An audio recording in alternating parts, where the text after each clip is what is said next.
ভাই মুলার দামে চলতেছে খালি 30 টাকা খালি 30 টাকা খালি 30 টাকা মুলার দামে বলেন হ্যাঁ খালি মুলার দামে চলতেছে মুলার দামে বলেন খালি 30 টাকা 30 টাকা কেটে নিবে 30 মাত্র বার্গার 30 টাকা আগার গাও মাত্র 30 টাকা চিকেন টিকা বার্গার মুলার দামে বেচছেন মুলার এখানেও 100 টাকা দিছি টাকা দাও আরে ভাই খাই বললো আপনি কত 100 টাকা দিছি টাকা এ ভাই কি নিছো এটা বার্গার দিবা আপনি আমি যাই না ভাই বার্গার নাও এই মামা এটা প্যাক করিও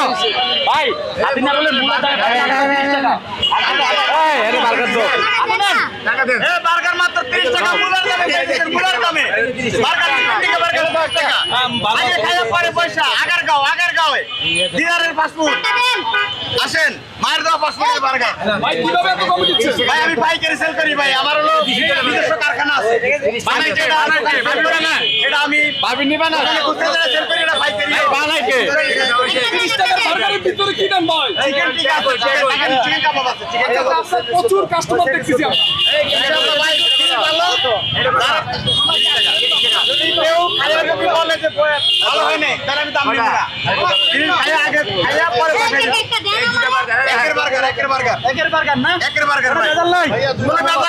পয়সা নাই এই ভাইয়া দুটো কোনো পয়সা নাই